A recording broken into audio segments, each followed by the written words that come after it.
Hey everybody, welcome to Beyond the Gatekeepers. We are so glad that you are here with us. We're so glad to be back. We were on a hiatus, as many of you know, from June. And so we are back and ready to go, excited to bring back Beyond the Gatekeepers, coming back with the same crew. Pastor Sue is doing our tech work for us and graphics, and Bishop Flunder is with us. And we want to make sure that I'm going to bring Bishop Flunder on, and we're going to shout out everybody. We want y'all to do us a favor, start sharing on Facebook and YouTube and all of those wonderful things, and letting people know that we're back on Instagram and also LinkedIn. Bishop Flunder, she is our presiding bishop of the fellowship. She is the senior pastor of City of Refuge, United Church of Christ in Oakland, California. And she helps me keep this train moving on Beyond the Gatekeepers. We're talking about faith, justice, and so many other things in our conversation. Bishop Flunder, will you greet our online audience? And make sure you can hear me. Can you hear me? Yes, ma'am. Glory to God. God bless you, Bishop Vanessa, and to all of our kinfolk, those of you who have been a part of for a long time now. Yeah, Gatekeepers. we 5 years, 6 years in May. That's Yes, just old enough to have a child in kindergarten. that's Isn't that, right. isn't that something? And Yes. we have been together dealing with some of the circumstances and situations, as my grandmother used to say, situations that are Hmm. going on in the world. And Yes. be told, this is a pregnant moment for us to talk a lot and Talk a share with lot. one another and affirm one another. A lot of ghosties in the atmosphere, a lot of Hmm. things being said here and there to give us fear. But I want to Yeah. start this new iteration of Gatekeepers with Bishop Vanessa saying this: God did not give us a spirit of fear. Come on. And fear is what is being used Yeah. to hurt and to diminish our faith and our Yes. confidence in one another and in our understanding of the divine. God Yes. did not give us a spirit of fear, but God has given us power. God has Hmm. given us love. And Yes. the writer says, and a sound mind. A sound mind. I'd like to call it good sense. Yeah. I am Come encouraging on. I'm encouraging you to encourage yourself and your understanding Yes. of divine, and let's get going again Let's and get speak going truth again. to power.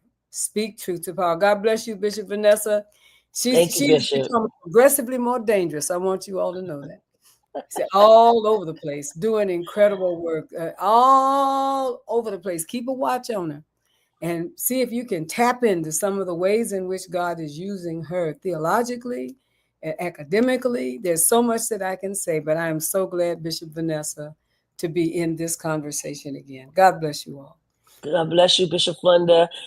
We want to shout out so many of the people that are on, have been faithful to Beyond the Gatekeepers. And we want you all to make sure that you're sharing on Facebook, Instagram, and YouTube, LinkedIn, all the places where we are, letting people know that we're on. Bring in some new people so that they can be a part of the conversations, of the critical conversations that we will be having, right? And so we will do some lamenting, we will do some rejoicing, because that's important too, right?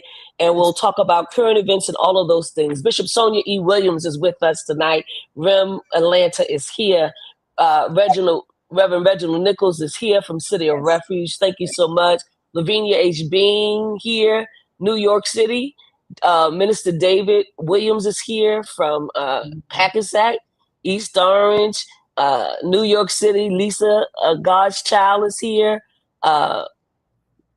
Brother Christopher Williams. I keep wanting to call him Minister Christopher Williams, but he is here representing also Brooklyn and East Orange. Gloria Mason is here. Y'all make sure y'all tell us where you're representing.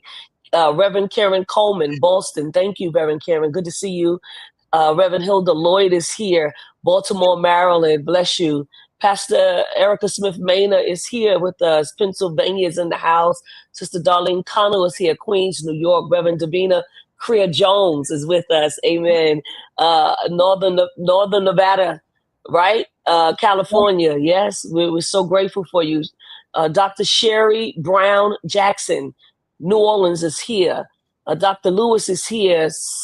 California is in the house. Stephanie L. Wooten, Bartsville, Oklahoma. Come on, we're everywhere. Ronnie Jordan is here. Lay Pastor Ronnie Jordan, Rancho Cucamonga, California. A.K. Massenberg is here. Amina Massenberg is here. We see you. Thank you so much. Not sure if you can see YouTube. Yeah, I see your name. Thank you for being on with us. New Jersey is in the house. Marilyn Bowens is here, Pastor. God Yeah. bless you. North Carolina is in the house. Rhonda Height is with us. St. Louis, Missouri. So good to see you, Sister Rhonda. Bishop Bonnie Radden is here. Las Yeah. Vegas, Nevada. Thank you so much. Reverend Tanya D. Jackson, Newark, Delaware is in the house. Yes. Lucrece Rupert from Minnesota, but part of City of Refuge virtually. Hello. Amen. We welcome you, welcome you, welcome you. So glad that you are coming in the room, and thank you all for sharing. We have an incredible author on tonight that's with us. So grateful for her presence. And we just wanted to before we get into that author, I want to make sure, Bishop Flunder, that we can say a little bit about what's going on. Very briefly, what we see that's going on. A bunch of white nationalism, a bunch of Christian nationalism, a bunch of white supremacy that's happening. Racism is running rampant. Gun violence, mass shootings, children are dying. No one's saying anything about it. And so let's say a word to the people, give the people a little hope, and then we're going to give them a little magic. The Conjuring of America is on its way. All right. Well, it is a time that has existed before. Yes. And it usually exists when the people who think that they should be in charge, they should be the kings and queens. You cannot, in the minds of people like this, that you cannot imagine what it is to be powerful unless you see yourself as high. And high is not high by itself. High is only high in relationship to low. So when people are beginning to feel diminished and sort of put out to pasture and no longer powerful because they have a history of power in their bloodline, in their experience, and they are seeing themselves as being run over by folks that they used to run over. And you may understand exactly what I mean when I say that. Yeah. Yes. Then they try to figure out a way. What do we do to get our power back? What do we do because we are the head and not the tail? What do we do to get our power back? And we are in that atmosphere right now, where a group of people will do almost anything to get their power back, as though the kingdom of God should be a level playing field. Yes. It should be a place where all of us are welcome. All of us need the divine. All of us need others to help and to strengthen us.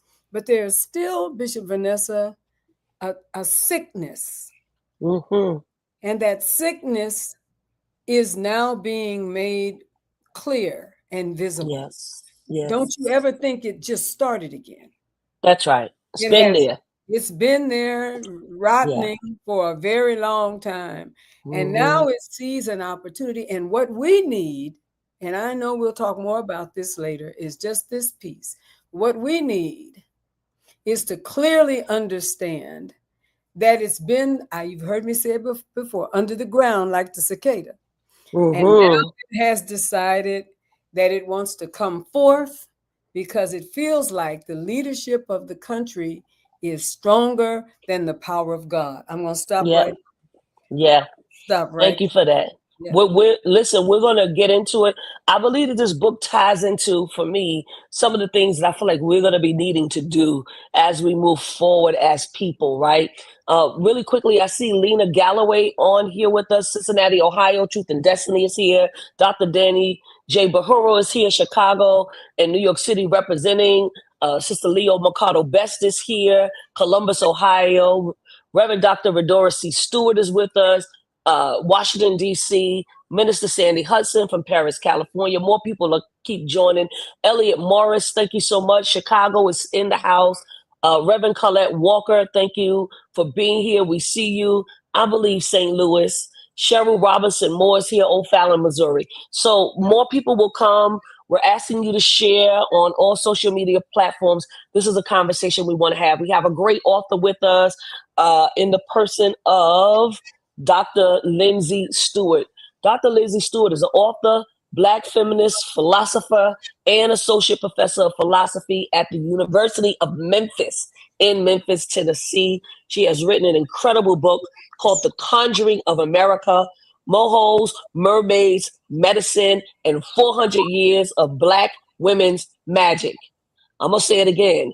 The Conjuring of America, MOJOS, Mermaids, Medicine, and 400 Years of Black Women's Medicine. If this is not the book that we need for right now, I don't know what book is. And so we're going to tell you how to get the book.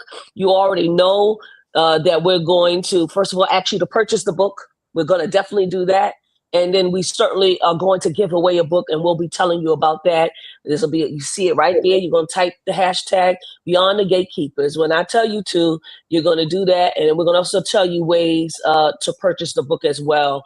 And so we're grateful for your presence, Dr. Lindsey. I like to always start off by asking every author, tell me the reason that you wrote this book. Yes. Oh. Well, thank you so much for inviting me. I'm so happy to be here. I started writing this book during the pandemic. I started getting really kind of overwhelmed with all of the senseless deaths with COVID, seeing all the images of police brutality on the TV. Like, I just started to feel like every day was a struggle. And I was reminded of conjure women, these women who use their magic to get through times that were harder than these. And it was important for me to remember that there were people who had gone through worse than I've been through, that this isn't new, and that we kind of need to go back and see what they were doing and see what kind of lessons we can take from what they were doing. So that was the beginning of the book, was trying to go back and see, how did they survive? I love that. And I think that that's part of our strategy as Black people.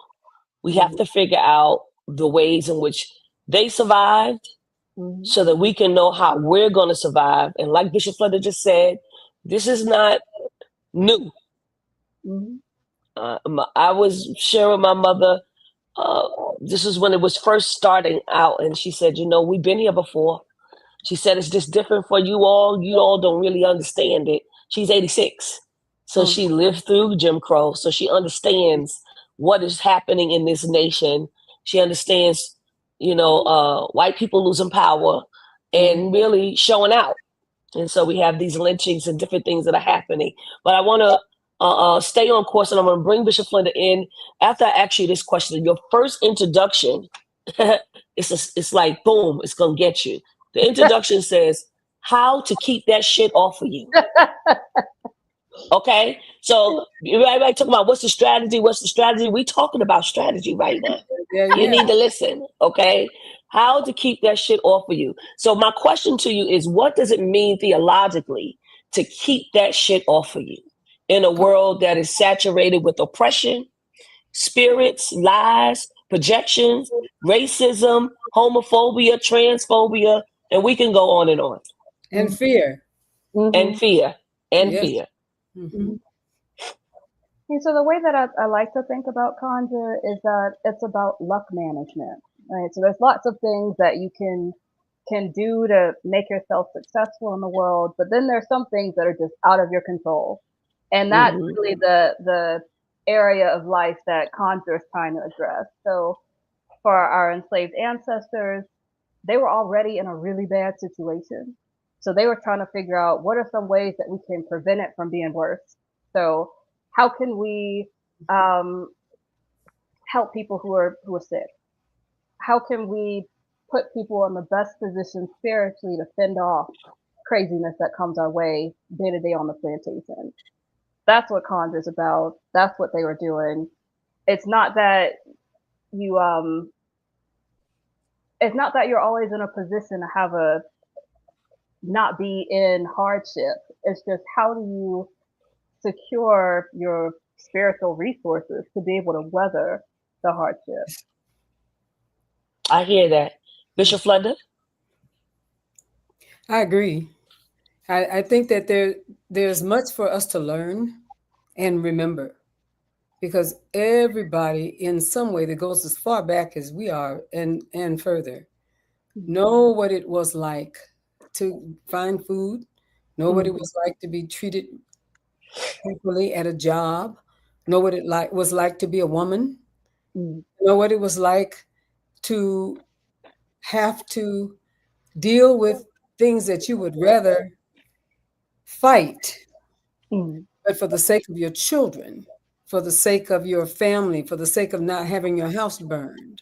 You had to come up with some kind of way to keep your self-esteem when you know that you were in a dangerous situation. And so I think about, what is it that keeps this from continuing again? Since it tends to do that, since it shows itself like that over and over, what do we need to do to keep this from happening again? Because it's happening much the same as the way that it happened before. It's not really much different, for the same reasons, same circumstances. But my real question is, where are we? And let me drop this by saying, there was a time, Bishop Vanessa, Dr. Lindsey, there was a time when all Black people were Black. Not so much Black the color, but Black in terms of how people perceived us. Yes. Now, not only are we in many ways different in terms of whose side we're on, but we are also mixed race, all sorts of different kinds of little dibbles and dabbles of Black, light Black, dark Black, Cafe ole. cafe au lait Black. And our place in this rubble that we're in now is in some ways determined also about how Black am I? How woman am I? What kind of faith do I have? Things have spread out a whole lot from where things, and so we have a bunch of people, sometimes, Bishop Vanessa, looking right at us and simultaneously on the side of those who oppose us. It is a very interesting time to be in. Yes. Different, I call them house Negroes. I won't say more about that. Dr. Lindsey, she laughing. But It's true. we got a bunch of them right now. And I think, go ahead, sister. Go ahead. Well, let me just shout out really quickly. First of all, those of you that just come in, about 6 or 7 of you who just entered, we're talking to Dr. Lindsey Stewart. The name of the book is The Conjuring of America, MOJOS, Mermaids, Medicine, and 400 Years of Black Women's Magic. All right. So we're going to tell you how to get the book to purchase. And we're also going to give away a book. I see Reverend Lawan Washington is here with us from Las Vegas. Harlow Rain is here, West Seattle, Washington. Bishop Levi Richards is on here, Gary, Indiana. Dr. Jamie Eady is here, Philadelphia. Reverend Pastor Diane Rodriguez is here with us as well. And so I want to make sure I shout out everybody. And Bishop Flunder, I hear you asking this question, and I know that she touches base on it on several of the chapters here. And one of the chapters that I'm thinking about is similar to what you just asked. It's chapter 2, when you talk about the old woman who doctored among slaves. And so essentially, in what ways can we honor enslaved women as theologians of the body and spirit whose doctoring was a ministry of survival? Because that's what Bishop Flunder is talking about. What they were doing was a ministry of survival. And I think that we need more of that now. We need to understand what the ministry of survival is really all about. Amen. Dr. Lindsey, go ahead. Well, I think that part of what needs to be done is to remember. And I think that's really hard, because there have been all sorts of stories about who we were during slavery that needs to be debunked. So in order for young people today to connect with their ancestors, they need to know that the version of their ancestors that they get sometimes in school is not really who they were. So that was also a big part of why I wrote this book, is we actually need to look back at these people that we called Negro mammies. We were taught to be ashamed of these women, but they were doing a lot of the work to help us survive, to keep us going. And sometimes they even helped us escape. But we kind of don't know that if we don't go back and try to remember, go back and look at the history. And the same history, it's so powerful, and you know it's powerful because that's what's they're trying to erase right now. And that's what they're attacking right now. Everything from how it's taught in school to what they're removing from museums. I mean, it's powerful if you know it. Absolutely. You're talking about what history we will choose to remember. Chapter 5. I think that's important for our people during this time. We see everything that's going on, but what is it that we remembered about what our ancestors did? Or what those that came before us, those MERMAIDS, those botanists, right? Yes. Bishop Flunder, I hear you always talking about, your grandmother, people in your family, how they would mix stuff up. They couldn't get the medicine from the doctor's office. That's right. And so they tell you to take this, I never, cod liver oil mixed with something else, all of these machinations. But guess what? When you woke up in the morning, you felt 100%. You didn't have you didn't have no antibiotics, you didn't have anything, but you had what they gave you. They took roots from the ground and they made mixtures and they healed us. Right. And these are some of the things that I believe once they cut Medicaid and Medicare, because it's going to happen, right? We already know it. They signed the big ugly bill. They keep calling it beautiful, but it's ugly, right? So they signed the big ugly bill, right, Bishop Flunder? So what does that mean? People's health care is going to be cut off. We have to find other ways in which, we're going to try to fight to get it back. But until then, folks will be without health care. What are we going to do to take care of people in the ways in which they need to be taken care of, right? And we have many things. There are many things. And I was thinking about it the other day in the African American Smithsonian, Yes. and the fact that the intention of this administration is to completely destroy all of the relics that were, and we're in there, Bishop Vanessa. Bishop, we're talking about Bishop Walter Hawkins and yes. we're talking about Ed Hawkins. We're talking about me. They have my papers. They have my papers in the Smithsonian, the African American Smithsonian, and my robes, and the statements, the things that we have said, and the books that we have written. And we don't know where our things are. We gave them away to the Smithsonian, and we don't know where. And so, what does that mean now to us? And I thought about it the other day because somebody asked me, did I feel badly about it? I said, you know what? Most of the songs that I sing, and Bishop Vanessa knows I sing old songs. I do not know who wrote all of them, but they wake me up in the morning. They sing in my spirit in the night. And even if I don't know who wrote it, I can tell by the way that it's written. It was written by somebody who knows my way and my path, and whose path I am now also adorning with my experience and what it is that I do. It is going to be incredibly important for us to pull in who we are and what our people have done in this time, and make people understand that because you take our stuff or shut our stuff down, or I'm sure the Kennedy family is feeling this right now. When the Kennedy family's building in the name of the Kennedy family is now being taken and being made, and rooms are going to be made for the current president's wife, who has nothing at all to do with the arts. Let me just kind of put that out there for a minute. What do we do now in this time if we don't then embrace the things that we need to make sure that we not forget? That's it. You're hitting on something. You're hitting on something right there. That's her chapter 5 in this book, Bishop Flunder. Tell me. That's her chapter 5 in this book. What history will we choose to remember? But the other piece of that is, because I want to go back. I'm going to get down to it. She got 29 chapters. We're not going to get all to it. Okay. No. 29 chapters, right? But the piece that I want to hit on is a couple of different things. One is when you talk about a doctor's visit in the 19th century. Yeah. A doctor. I want you to say more about that, because I know that this medicine and conjure medicine teaches us about epistemistic injustice. Yes. And so I want us I want you to dive deep into that, Dr. Lindsey.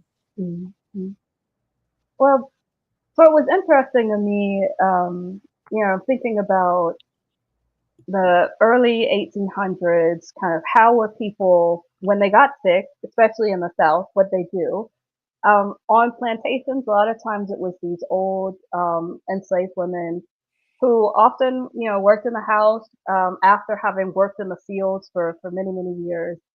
Um, they had this incredible knowledge of herbs and roots, and you got a fever, they're not going to try to do what the doctors would do at that time, which was take your blood or put leeches on you to draw out the blood. Instead, they would give you some teas, they would make you rest, they would, sometimes give you baths or make salves out of the roots and herbs. And they were a lot more efficient than some of these doctors, because the doctors really were dealing with the wrong methods and they hadn't learned about viruses yet at that time. So we were kind of ahead. And a lot of the things that we came up with, like some of the salves to deal with colds and congestions, were kind of stolen from us, or at least, that's the story I try to tell, is that there's this family that I know who they claim that their enslaved ancestor named Wiley actually created the formula that Vicks Vapor Rub is based off of. Right? Yeah. So it's like there's this kind of history of not only medical theft, but also cooking theft. Things that we came up with that a lot of white people kind of took and made a lot of money off of. Yeah, they stole stuff from us. It's like you said, they stole it, right? And they're getting credit for stealing stuff, stealing recipes, making like they invented stuff. I mean, Madam C.J. Walker went through some of that stuff. That's even right. with her hair products, right? And Go ahead, Uncle Bishop. Nearest, Uncle Nearest, we wouldn't have no Jack Daniel. Yeah. It wouldn't even exist until Chicken just ran off with it. But that's right. And that kind of knowledge was passed down from mother to daughter through generations. So by the time you get to Jim Crow, you had these women called granny midwives who were really that kind of support in both Black and white communities. They were birthing the babies. They were taking care of you if you had a minor illness or some aches and pains. And the thing that I really was moved by with granny midwives is that they did work with the medical system. They were kind of forced to, but they were like an advocate when you were in the doctor's office. So I know that a lot of Black women struggle with having doctors listen to us when we are talking about our symptoms, we're talking about our pain. When there were granny midwives, you had Black women with medical knowledge who were going with you to the doctor's office and were advocating for you when maybe you couldn't. And I feel that loss, today. Yes. I really feel that. Absolutely. Absolutely. Everybody, we're watching. You are listening to Beyond the Gatekeepers. Our guest is Dr. Lindsey Stewart. She has a book. It's called The Conjuring of America, MOJOS, Mermaids, Medicine, and 400 Years of Black Women's Magic. I just love it. I want you all to make sure that you purchase the book. Pastor Sue is going to put a link in, but I also want you to put hashtag Beyond the Gatekeepers so you can win the opportunity to get the book, right? We have new people who have come into the room. We're grateful for your presence. Pastor Eunice Coleman, New York City, Bishop Andrea Vassell here, California. And Dr. Jamie Eady said, remembering helps us imagine. Trying to disconnect us from our histories in many ways becomes a barrier to imagining ourselves in the future. Yes, and amen to that. Absolutely. Amen. Dr. Chella Belch is here. Michael Granville is here. Thank you all for visiting. Dr. Melinda Love is with us tonight. Rob Newton is with us tonight. Dr. Redora Stewart is talking about asafoetida bags and powders. Yeah. Right? Come on, somebody knows all about it, right? Bishop Sonia says it's going to take a spiritual conjuring of our powerful ancestors to silence the cicada. Yes. We should have done it while they were dormant underground for those 13 to 17 years. That's Their it. song is far too deafening and intoxicating above ground. Come on, It's Bishop true. Sonia, say True. that. Talk about Go on and tell the people all about it. Yes, so different ones are making comments. The midwife advocate is what Dr. Jamie Eady is talking about. Harlow Rain says, when I had that weird man-made virus back in 2020, I used cold and flu buster. Plus, it killed that virus. I will retain rights to information. The same with diabetes. All gone. Bless you. God bless you. Amen. Bishop Sonia said they've been robbing us since we were brought here. Music, medicine, inventions, religion, everything. You know. and our breasts. Yeah. Come on. Yeah. Come on. If I was feeding my baby, Mm-hmm. Yep. Vanessa's wife gave birth. Yep. I was important enough. I was beautiful enough. I was powerful enough to feed her child as far as she was concerned. And then go from that. So you're going to call me a nigger on this side. Right. You are allowing your breast to dry up because I have a baby.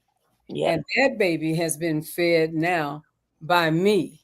Mm-hmm. That is, and you keep it secret. But that is one of those realities that happen often. Yep. Yes. In and around slavery. Yes. Yep. Dr. Lindsey, you say conjure fuse rebellion in chapter number 9.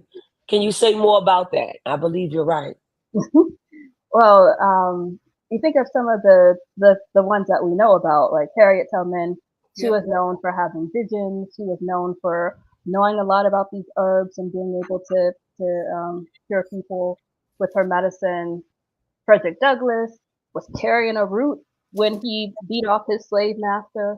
Right? And then, the big one is the Haitian Revolution, the only successful revolution in the Western Hemisphere.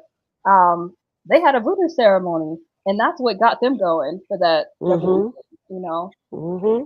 And like the scary thing to me is, I'm an educator in my class. I just mentioned the Haitian Revolution, and these students, mind you, University of Memphis is like 42% Black, so a lot of my students are Black. None of these students had heard of the Haitian Revolution. That's right. What? I mean, that just broke my heart. It's like, you don't even know what's possible if you don't know that we revolted and won in some cases. Yeah. Oh, it's wow. true. But that's the reason why they want to erase history, because it's like Dr. Jamie Eady just said, if they can erase our past, then we can't really see a future. Mm-hmm. We don't know how we're going to make it. But there are, I believe in narratives. I believe in storytelling. Yeah. I'm grateful for those who still talk about what happened in Jim Crow, talk about, my parents, both of them, my grandparents were sharecroppers. So they lived on a plantation. Mm-hmm. That big house, although they all lived in the big house, it did not belong to them, right? Mm-hmm. So they worked for somebody, taking this, doing the tobacco, picking the cotton, picking the tobacco, and whatever else was on there for them to do. They had work to do on there, right? On that plantation. They weren't just living there for free.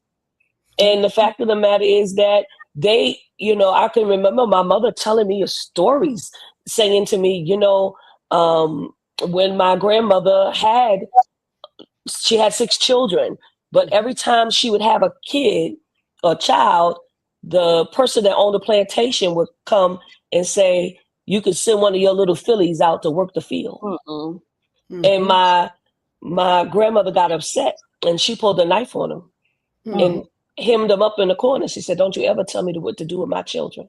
Mm-hmm. She said, as long as the work gets done, that's all that matters. Mm-hmm. I'm not sending any of my children out to your field. Mm-hmm. And that was it. He never bothered her again. Eventually, they got off of there. They were able to buy a house further in town in South Carolina, their own, right? My grandfather became the postman for that town. But but storytelling, we don't know what we can overcome, what we can get through unless we hear the story. right? Yes. So even if we can't hear it in the classroom, it's like Mhm. Bishop Flunder tells stories all the time about her family, what they've been through. Like, we have to be able to tell the stories, even if it's not the same story in a history book. It's still the same because it's still history. It's our story, and there are narratives to be told. So I wanted to just say that. And we're coming up on a time now where our races are mixing quite a bit, more and more and more. And when I say that, multi-race families that have some of everything going on at the same time, if you understand it. French, they're a little English, they're a little African, they're a little Jamaican, they're a little this, a little that. All of that. All of that. And I want to say to those of you who are listening to us, that have those realities in your family, and the people who identify as white who are listening to us, that's going to become something that happens more and more and more over time. And it's just the truth. That's one of the things that is going to happen. I have some Irish in me, and I couldn't wonder how the heck did that happen, but it is in there. Somebody put up on somebody, and there it was. The heart of what it is I'm saying is that we have to not only consider ourselves preserving a history, but we have to consider the importance of preserving that history, not just based on our color, not just based on the way we talk, not just based on the schools that we went to. We're going to have to do it, because what will happen is at so many others have been erased. There are whole groups of people in places that have lived in the world that we don't have anything left but bones, and we don't know their stories. It's going to be our call to continue to carry the stories on. If you got blue eyes and blonde hair, it's still going to be important to carry the stories forward so that it doesn't die, it doesn't get diminished, it doesn't get told wrong. Somebody has got to always have and tell the stories. Thank you, Bishop. Dr. Lindsey, chapter 10, you talk about Oshun, Mamiwata, and a pantheon of African water deities. Say more about them.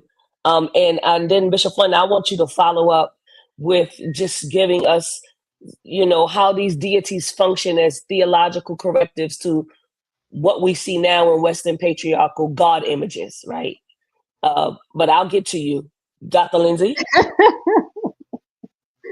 Well, I just want to also follow up with, I think it's part of why everyone should read this book, especially in America, is because the story of America, Black women are kind of at the heart of it. Right? We're not the only ones, but we're definitely at the heart of it. And a lot of what people consider American comes from us. So it's like, in order for you to really understand your identity as American, you need to understand how Black women have played a huge part in that. From the music you listen to the food you eat, to the over-the-counter cures that you use, to even our clothes. Black women have been a part of that. And so that, to kind of follow up, that's what it means to be American, is to know that part of the story. Love that. And you're kind of lost if you don't know it. Even if you're white, especially if you're white, you're kind of lost if you don't know it. Yeah. But the the water deities are kind of my favorite. And really the mermaids section is one of the favorites in my book. And I guess partly why I was drawn to figures like Oshun and Mamiwata is partly because I'm from Louisiana, South Louisiana, so I'm surrounded by water. But also there is something about a way of viewing the divine as motherly, as comforting, and as this kind of fierce warrior at the same time. It just kind of gave me a different way to look at the divine than what I was brought up with, which was very male, very harsh, and kind of mean. So it was nice to see that there are places where the divine can look different. Yeah, that's great. Bishop Flunder, can you say more about these deities in terms of, obviously she kind of just put a hand on it as well, talking about, these harsh deities that we're always seeing in terms of the patriarchal God images that we see. And now she's talking about a lot of feminine deities. Mm-hmm. God bless you. I'm so glad that we're having this conversation. So I just came from the lifting of my daughter, as you may know, who is preparing to be an incredible priest in her understanding of African indigenous faith. And I will say that one of the most blessed moments for me happened when I was watching a bunch of Black Pentecostals. I was born and raised in the Church of God in Christ, the Trinitarian Pentecostals. You did not have church if we did not dance. You just did not. Somebody would say church was dry tonight if we did not dance. And so it was a part of what we did. And call down the presence and the Spirit of God in what we called speaking in tongues, in glossolalia, speaking in tongues. And everybody had a different sound. Everybody had their own tongues, but it was the way in which we did what we did. And later, and the way in which we connected to our understanding of the divine. And I've been blessed to be in Africa, as Bishop Vanessa knows, in several places. And I got a chance to see where certain of our sounds and our dances came from and why we brought what we brought to the United States. But I will say this. I will say that it's going to be very important for us not to allow anyone to diminish that part of us that came through those old school Baptist churches and holiness churches and praise house churches and all of the ways in which we came, because that is the place where we plug in to that understanding of the divine that before anybody introduced us to Jesus. And I say it this way sometimes, that the Egyptians were already making pyramids way long before Jesus was born. Way long. It was already going on. One of the great mysteries to me are great pyramids in Africa and in South America and in several other places. How is that conceivable? People who could not get across an ocean could still understand the divine. How does that work? So my statement to so many of the people that I talk to, remember now. Let's remember, because we're being essentially torn apart from what it was, the thing that got our people through slavery, that got our people through the praise house, and how they walked around. I spent a lot of time in Mississippi walking around in a circle in the praise house. I want you to know that I understand why and where it came from. And what we don't want to do is lose that. Let's not call it primitive. My God, let's call it holy. Because there is something about that gets our hearts prepared for what it is that we are really called to, and that this atmosphere is seeking to diminish and to destroy.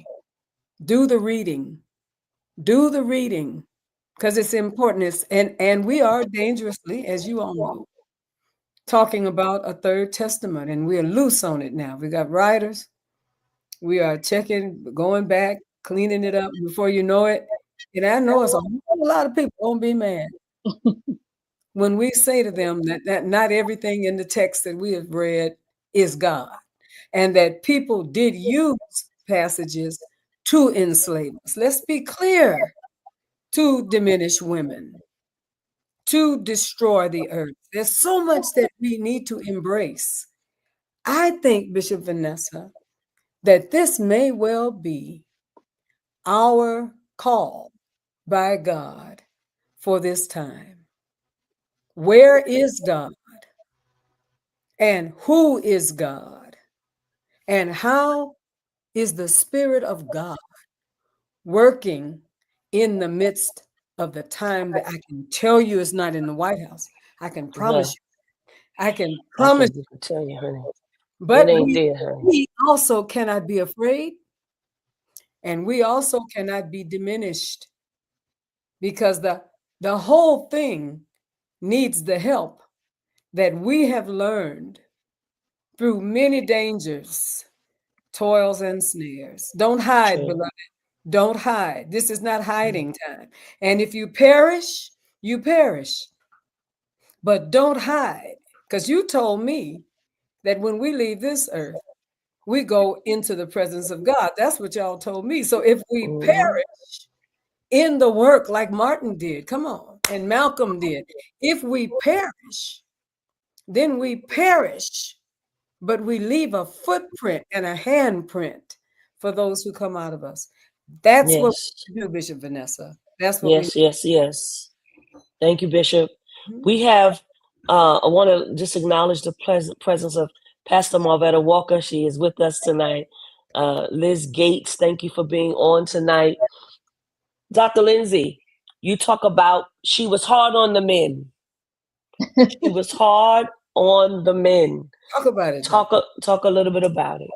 So that's Marie Laveau, one of my favorite women, right, who was a real person in the 1800s. That's right. Yes. She may have been two people, actually, under the same name, historically, but she was running New Orleans. Mm-hmm. I don't know if you've seen the recent, I think it's called Love Con Revenge on Netflix. It's about this woman who got scammed. So she goes around with this private detective to help other women who have been scammed by men in love schemes. And I just keep watching that, and I'm like, Marie Laveau, that was Marie Laveau.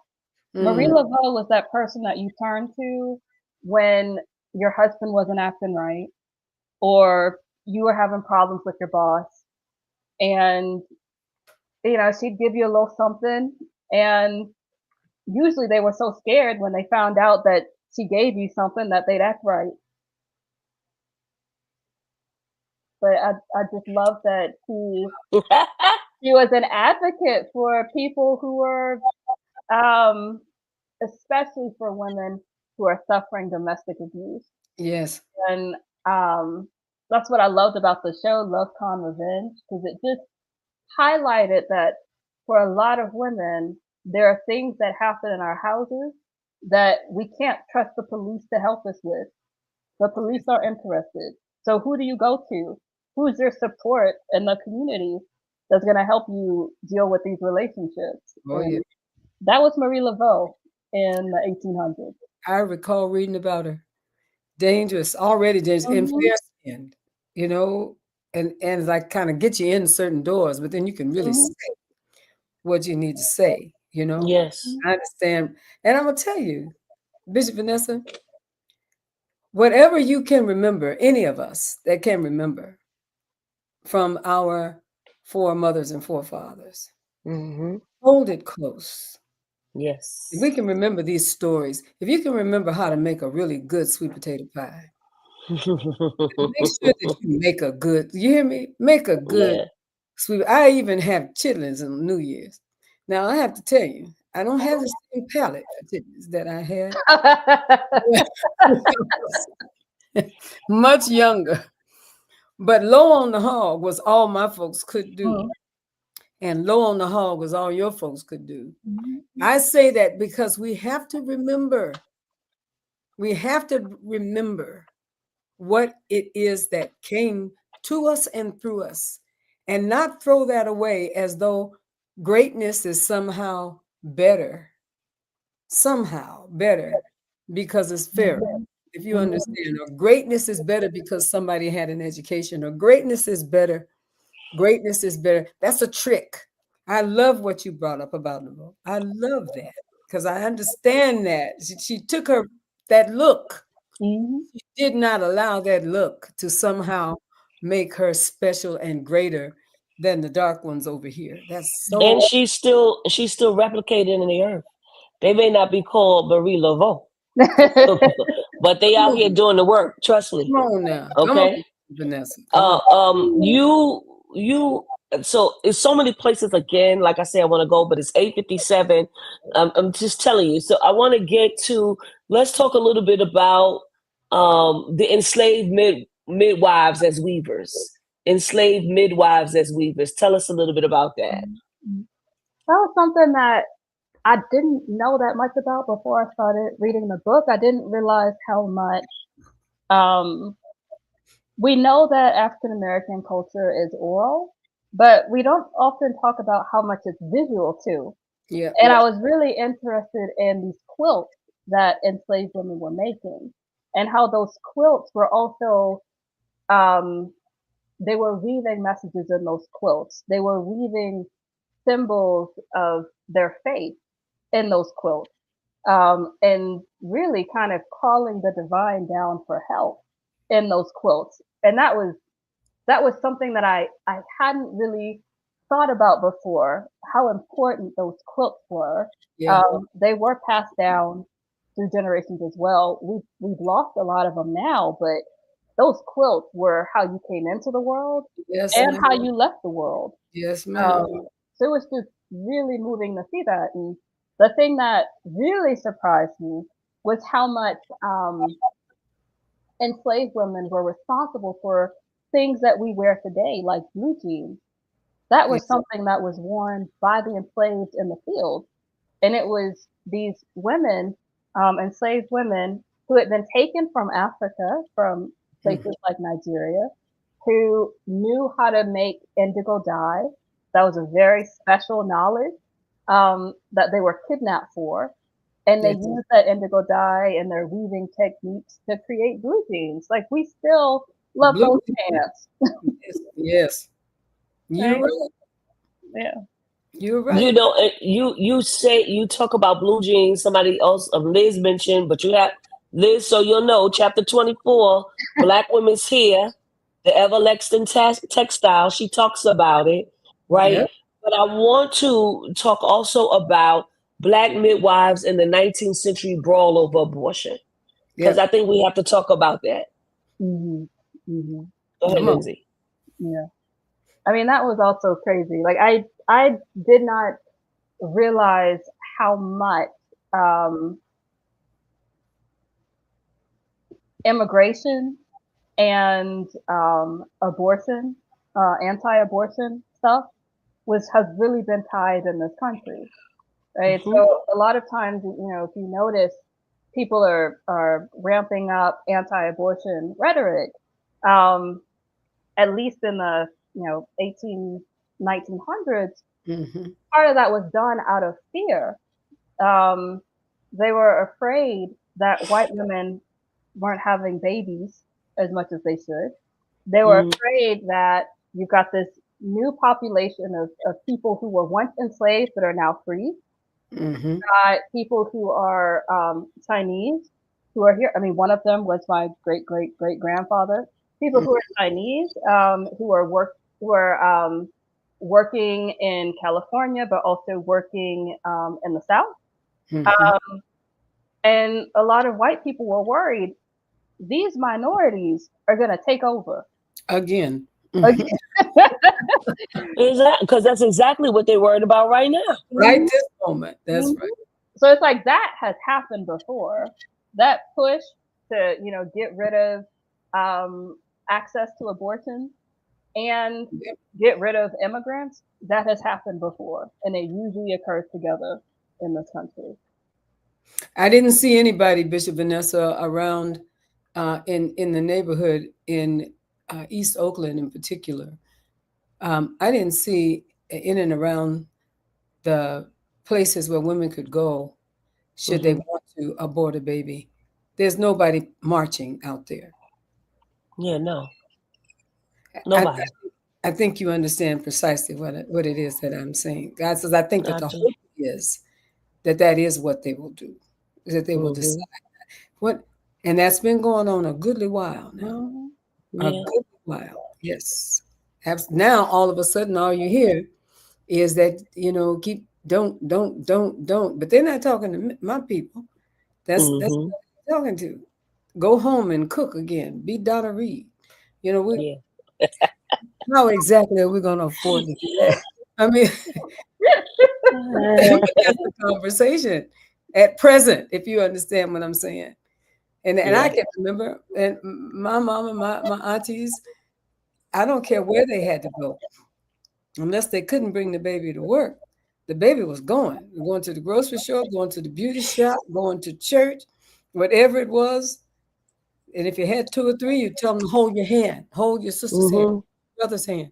And you kept on going, kept on moving. That's right. That was the way it was done, wasn't it, Vanessa? Yes. My mother tells me the story. She tells me the story all the time. She's the oldest of 6. So yes, absolutely.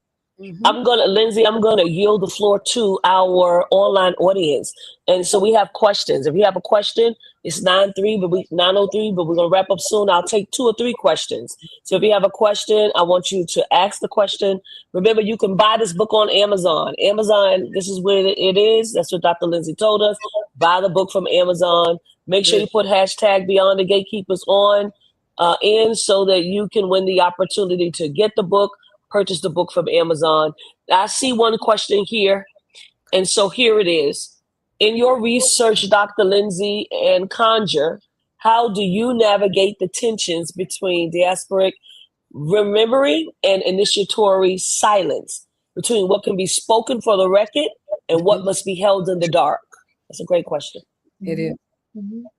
Yeah, I try to tell people, if you're looking for a how-to book, this book is not it. And it's partly because there are some things that you should only know when you're in that community. So I'm going to give you a broad story of how these practices shape American culture, how these women use these practices to fight racism and sexism that they live through. But I'm not giving you too many specifics about how you curse someone, how you heal someone. That's not for me to necessarily tell. So you're right. There is a kind of tension of how much do you share? How much do you keep silent out of respect for people who are in those communities and want to keep some things to themselves? I hear that. It's like, do you like my sweet potato pie? So, yeah, teach me how to make it. No. Yeah, everybody want to know what's in it. And so, you hear, oh, it's a secret, it's a family secret, or, my mama kill me if I tell somebody which is, what's in it. So, yeah, I hear you. I mean, it's like saying with cookbooks. Lisa Chase's cookbook, Leah Chase's cookbook. He don't tell you everything in those recipes. That's right. It ain't going to be exactly the same, okay? I got a whole lot of stuff I don't talk about. So right. I really do understand, and I hope that listen, that you got a little something that you're gonna take with you to heaven, because some things you need to take. And some things are in the dark and not or secret. Let's just say that. When you went to they had, in Harlem, but they got them everywhere. Brooklyn, I mean, as far as I know, even in the South, they had these places where people go for readings. First of all, you didn't tell nobody you was going for a reading. That's right. You ain't even tell nobody. Where you go? I got somewhere to go. That's all you said. If you was like my mother, you said, I'm going to see a turtle take a drink. What does that mean? That means it's none of your business. Right? So you didn't tell that you were going to go see the reader, right? Who was just like the prophet, really. That's right. Who was that's what keeps the old place in place. That is correct. Telling you things about your life, like you said, how to manage your house, your husband, and tell you, put something in the bag and give you this, and you don't know nothing. You didn't know what was in that bag. I had no idea. Okay, none, clueless, just brown paper bag, and you better not, and that's you better not touch it. Right. So, but this is a brown paper bag. I wasn't supposed to touch it. I didn't touch it. Right? Okay, I see questions. I'm going to take these two. How might reclaiming the conjure traditions of Black women change the way we understand power, not as domination, but as healing, protection, and community survival? Great question, Minister David. Come on, sister. Come on, talk to us. I mean, the thing that I really kind of got from this, from Conjure, is it's about all of these partnerships with the land, with your ancestors, with your family, with your friends, and it's about creating a balance so that all of these partnerships can thrive. That's what you're aiming for when you're doing Conjure. It's completely different than trying to exert control over your family or exert control over the land. You've got to like look at these things and be receptive to the signs that you see. That's how you move forward. Mm-hmm. I understand. Thank you.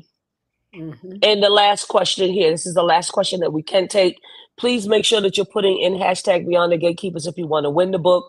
We certainly want you to support Dr. Lindsey by purchasing the book, and you can purchase the book from Amazon. So Dr. Redora C. Stewart is our last question for the evening. And she says, she's talking about syncretism. How do we reteach our African diasporic multi-spiritualities are not demonic? Oh Lord. I think that's a question for both, maybe possibly Lindsey, but definitely Bishop Flunder as well. Oh God. Like I teach a course called Human and the Divine at University of Memphis, and that course is precisely about kind of answering that question. And usually I try to teach my students that our ancestors didn't feel like they needed to choose between Jesus and their ancestors, between Jesus and a lot of these conjure practices. This conjure didn't replace God. It was a way to enhance God's power. Come on. Use everything that you've got at your disposal. Could you say that again? Could you say that thing again? Because that was good. I need y'all to write that down and go back and take that back. So that you don't have to say you, because we demonize everything. This was not about vilifying. This is about enhancing and knowing that God can do anything. God can use anybody and anything. You said that real good. That was good. Oh, you did. You and the people that introduced us to the religion that many of us have suggested that we had to leave everything else off. Yeah, everything. But what we did is we took what it was that they gave us, and we turned it into African, and in many ways Hispanic, and other ways in which we went back home and got certain things. I don't understand how anybody can clap on the 1 and the 3. I don't understand how you on the 1 and the 3. The first clap belongs to God. Then you go from there. But how is it that I move the way that I move? I sing in the way that I sing. I pray and pray in tongues. Under the way that I came to know the understanding of God were a group of people who had an African history and an African way. So when they put us in the balcony again and made us go to those churches to give us Methodist and Baptist training, we went to the shout house. We went out in the back, and we moved in the way that we moved in Africa, even though we were oftentimes speaking English. I, like you, Bishop Vanessa, can't understand why I can't have all of my things. And one of them is condemning the other, unless I am mindful that I am not in any way diminishing the people who brought me over. I don't even deserve to dance if I don't remember the people who taught me to dance. I think Come that's on. an important part of what we need to grasp. And thank Yes. God we are doing it. You know, I got one. Let me tell you one thing. My brother came. He has as many degrees as Carter got liver pills. That boy got so many degrees. It's ridiculous. This is the truth. But when the Spirit moves in the worship, he goes and he gets his ancestors. And I am sure that his people in academia are wondering how in the world, how can you be?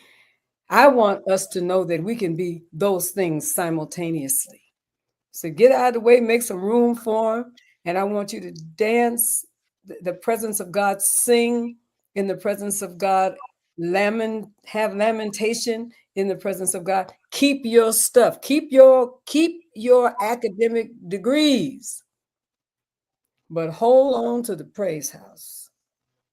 Let's not let anybody. They said the old song, I ain't gonna let nobody turn me around. That's what I'm talking about. Hold on to that. Hold on to all of it. We don't need it right now, Bishop Vanessa. Yes, we are. We're gonna need Yes, it. we are. Yes. Well, last thing I said I was gonna. This is really the last question. Reverend Colette Walker, she is faithful to us. I want to make sure I ask it. She says, Dr. Stewart, can you say a bit about how Black fiction and poetry provided a safe space for talking about these things and keeping our memories and imaginations peaked? Oh, that's a great question. Yeah. I mean, one of my favorite poets is Lucille Clifton, and she was definitely all about the conjure, the witchery, and kind of using her poetry as a space to talk about her ancestors and how to connect to the spiritual gift that she felt her ancestors gave her.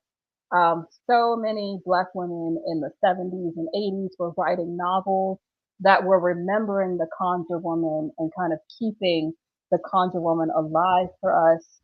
And you still see it today in some of the kind of young adult fiction that's coming out. A lot of Black authors, both African American and Nigerian, who are really bringing back that knowledge of West African deities, but also root work. There's so much out there, and it seems like fiction is a great space to explore and remember those things. And of course, Toni Morrison, we can't forget her, and how every single novel of hers has a lot of that conjure and magical element to it. Hallelujah. It's the truth. Yeah. It's the truth. And the Southern Baptists and the Pentecostals, they thought it was just Christianity. They did not know. Yes, they did not know. They did not. They did not know, right, Bishop? Dr. Redora Stewart says, I feel a new poem conjuring. Why can't I have all my things, a la Bishop Flunder? Thank you so much. And to make me, Dr. Redora Stewart has a book that, eventually we're going to have on Beyond the Gatekeepers as well. Bishop Sonia says, I promise you, it will be a whole situation if Black women get to dancing, chanting, and conjuring together. That's why they keep us divided. And I know that's Just right. do it this week. God bless. Yeah, come on. Right. I love it. Thank you so much, Dr. Lindsey. We want you to stand by. But to everyone who has joined us tonight, we want you to know that we appreciate you. Please purchase the book. It's a wonderful read. It's amazing. I thought we were going to have Dr. Lindsey in the summer, but I was able to actually read the book over the summer. And this is the right time, right? Everything is in its time and in its season. It's a powerful book. You want to get a copy on Amazon. You also want to put in hashtag Beyond the Gatekeeper so you can win. We have one announcement that we want to make. And then we will go to our giveaway.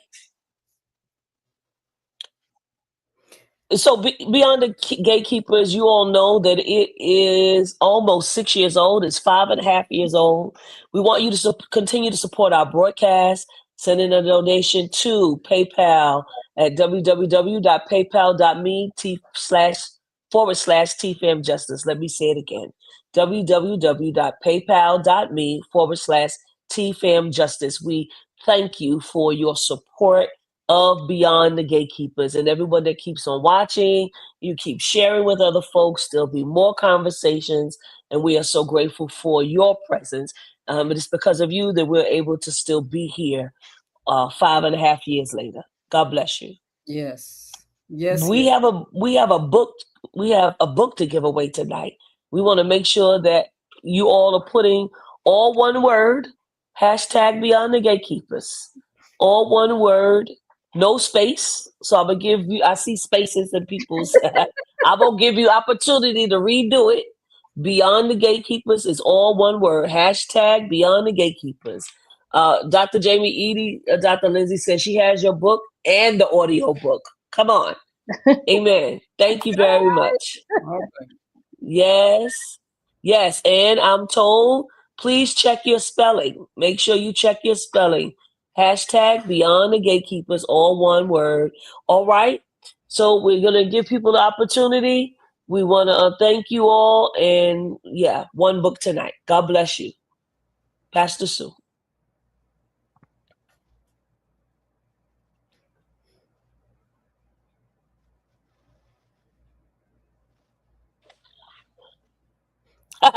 Look at there. Dr. Medora C. Stewart is the winner tonight. God bless you. Thank you so much. We appreciate you. I'm going to make sure I get all of your information so that we could get the information to Dr. Stewart and she can get a book out to you. We appreciate you so very much. Dr. Stewart, if you have one word that you want to leave with the people, I want to let you do that, and I'm going to let Bishop Flunder close us out. All right, well, remember our stories. That's where our strength is. I love that. Thank you. Oh, you have such a beautiful spirit, sister. Oh, thank you. you. Glad to have you. We're going to talk a whole lot as we go along. God bless all of you in this particular time, this particular time. And please know, God wins. My grandmother used to say, and the devil gets nothing. That was the way she said it. I choose to trust. I pray that you will choose to trust through every mountain and every valley that God brings us through every trial. For this, we still give God praise. God bless you. God bless you. Thank you all so much. Have a wonderful evening. God bless you.